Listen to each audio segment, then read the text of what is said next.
सुंदर सर्वकामि निर्विश्यकर्ण विवरिहरतुंगतापं रूपं प्रशान्तशमकामखिलार्दलाभ त्वय्यच्युता विशति चित्तमपत्रपं। তিনি নিজের প্রথম শ্লোক, যে 7টি শ্লোক, ভজনের 7টা সোপান, সাধন পথে উন্নতি পাওয়ার জন্য 7টা চরণ রুক্মিণী 7টি শ্লোকের মাধ্যমে বলেছেন। সত্তা গুণান ভবন সুন্দর সর্বকান্তে, এর জীবন যতক্ষণ পর্যন্ত আমি আপনার শ্রীমুখে এই হরি কথা কৃষ্ণ কথা শুনিনি, কৃষ্ণ তো তার পূর্বেও ছিল, কিন্তু ভক্ত মুখে তার অনুভূতির দ্বারা যে মন্ত্রটা দেওয়া হয়, গুরুদেবের কাছে মন্ত্র কেন নিতে হয়? মন্ত্র তো যে কোনো গ্রন্থের থেকে আপনারা নিতে পারেন, কিন্তু গুরু পরম্পরার মহিমাটা কেন? গুরু পরম্পরাতে প্রাপ্ত ওই মন্ত্রের মধ্যে সে পরম্পরাগত ভাবে যে মন্ত্রের সাধন হয়ে এসছে, সেই শক্তিভূত মন্ত্র যখন শ্রী গুরুদেব শিষ্যকে প্রদান করেন, তাতেই কিন্তু জীব কল্যাণ হয়, তাতেই অন্তঃকরণে কৃষ্ণ সাক্ষাৎকার হয়। মন্ত্র তো হাজার হাজার বই রয়েছে, হাজার হাজার গ্রন্থ রয়েছে, যে কোনো গ্রন্থ থেকে যে কোনো মন্ত্র তুলে সাধন করে না। যদি জীব অতটাই সাধনের মধ্যে স্বতন্ত্র হতো, তো পরম্পরার দরকারই ছিল না।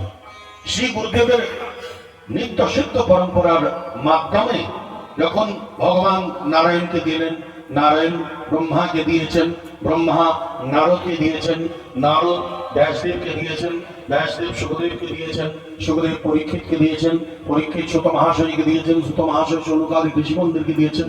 এই পরম্পরা, এ হলো গুরু পরম্পরা। গুরুদেব যদি কোন মন্ত্র দিচ্ছেন, যে কোনো মন্ত্র, একটা ছোট দিদি কেবল কৃষ্ণ অক্ষরটাও যদি দিয়ে দেয়, আর গুরুদেব নিজের মুখে দিয়েছেন, তার মানে সেই মন্ত্রটা পরম্পরাগত ভাবে অনাদিকাল থেকে সবাই সেটাকে জপ করে এসছে, সাধন করে এসছে। আর সেই সাধন করার মন্ত্রটা যখন শ্রী গুরুদেবের মাধ্যমে কাছে আপনি পাচ্ছেন, তো তার শক্তিতে আপনার অল্প সময়ের মধ্যে ভগবত প্রাপ্তি বা অনুভূতি হবে। শব্দের মধ্যে শক্তিটা জাগে কি করে? শব্দের মধ্যে শক্তিটা জাগে শ্রী গুরুদেব নিজের পরম্পরাগত ভাবে যে সাধনটা করে এসেছেন, তার ভজনের শক্তিটা যে মন্ত্রের মধ্যে আসে, আর সেই মন্ত্রটা যখন তিনি শিষ্যকে দেন, তাতে শিষ্যের আত্মকল্যাণ হয়, তাতে শিষ্যের, আমি এই রূপগুণের প্রশংসা শুনেছি, চেত্তমাপাত্রাপম নেই। রুক্মিণী বলছে যে আমার চিত্তরূপী এই যে পাতাটা একেবারে ব্ল্যাঙ্ক পেপার ছিল, কিন্তু এই ব্ল্যাঙ্ক পেপারে আপনি হরিকথা শুনিয়ে তার মধ্যে কৃষ্ণের নামটাকে লিখে দিয়েছেন, গোবিন্দের নামটা লিখে দিয়েছেন, চেত্তমাপাত্রাপম।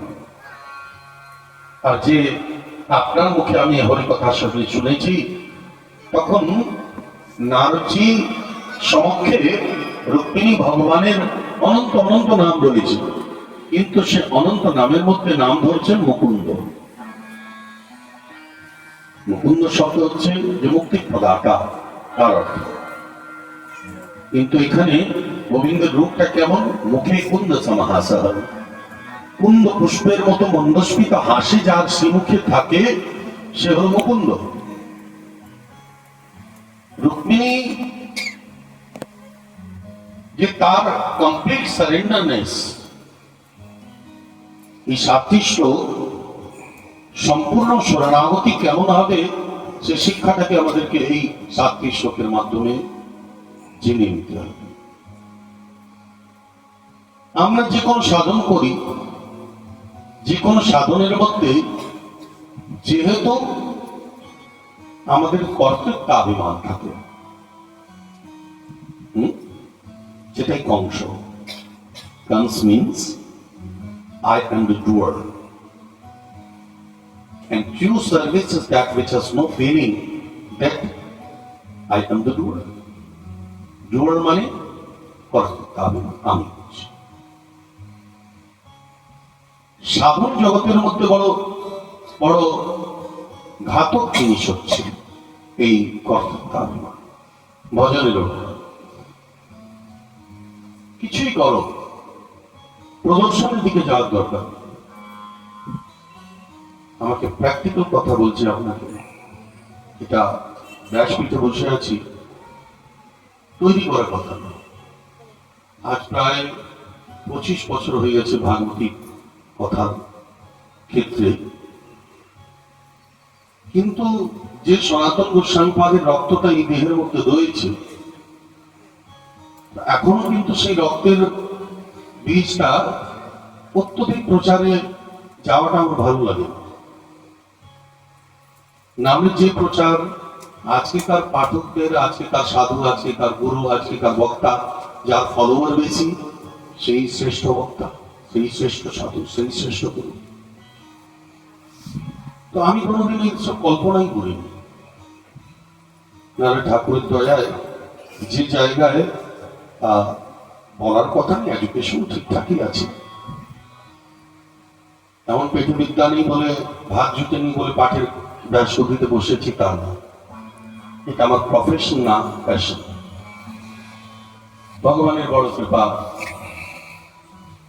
কোনোদিন সেদিকে যাওয়ার ইচ্ছে নেই। কিন্তু এখন এই ইউটিউব না হলে, এখন ফলোয়ার না হলে, এখন আপনি গুরুদেবী না আপনার পাঠই কেউ করানো,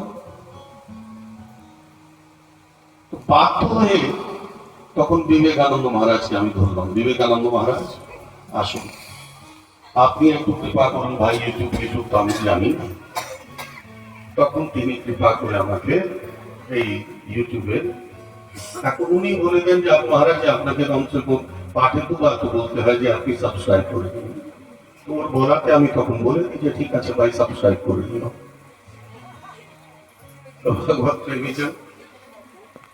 রুক্মিণী ভগবানকে পাওয়াতে সে কতটা তার আগ্রহ, কতটা তার উৎকণ্ঠা আপনি দেখুন। রুক্মিণী বলছে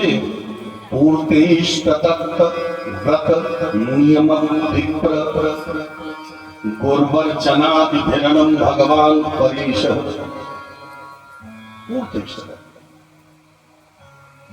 আমি যদি এই জন্মে বা অন্যান্য পূর্বজন্মে, ভাই আমরা এত দূর এই যাত্রাটা নিয়ে এসেছি, আমরা যে এখানে বসে হরিকথা শুনছি, এটা কি আমাদের একদিনের চেষ্টা? কত জন্ম ধরে আমাদের সাধন চলে আসছে, যেখান থেকে শেষ হয় আবার নতুন যাত্রা আরম্ভ হয়, আবার শেষ হয় আবার নতুন যাত্রা আরম্ভ হয়, আবার শেষ হয় আবার নতুন যাত্রা আরম্ভ হয়। তবে গিয়ে আমাদের এই ট্রাভেলিংটা, স্পিরিচুয়াল ট্রাভেলিং, আমরা এখানে এক জন্মের সাধনে কেউ ধ্রুব প্রহ্লাদ হয়ে যায় না। এক জন্মের সাধনে আমরা এখানে বসে হরিকথা শুনতে পাচ্ছি তা না। এই অভিরুচি জন্মাবেই না। রুচি যদি জন্মাতে হয় তো তার জন্য অনেক জন্মের সাধন লাগে।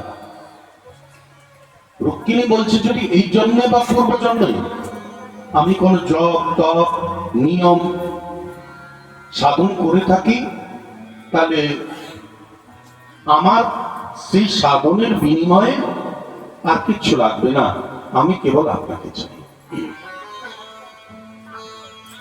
আমরা সাধনের বিনিময়ে কি চাই? সাধনের বিনিময় সবসময় নিজের পরিবার, সংসার, এই সেই হেনা তেনা চাই। এখানেই আমাদের একটা ব্লান্ডার মিস্টেক হয়ে যায়। তার কাছে কিছু না চেয়ে যতটা পাওয়া যায় চাইলে আমাদের থেকে বড় লুজার আর কেউ হবে না। যে চায় সে সবচেয়ে বড় লুজার, আর যে চায় না সে সবচেয়ে বড় উইনার। যদি উইনার হতে চাও, কিছু চাওয়ার দরকার না। সর্বান্তর্যামী প্রভু সবাইকার মনের কথা জানেন, আমাদের কিছু চাওয়ার দরকার। রুক্মিণী বলছে যে আপনি কৃপা করে নিজের চরণে স্থান প্রদান করবেন। এক এক করে স্টেপ ওয়াইজ রুক্মিণী এই শ্লোকগুলো বলছে। প্রভু, আমাদের এখানকার নিয়ম যে যখন রাজকুমারী বিবাহ হয় তো সে মাকে পুজো করতে যায়।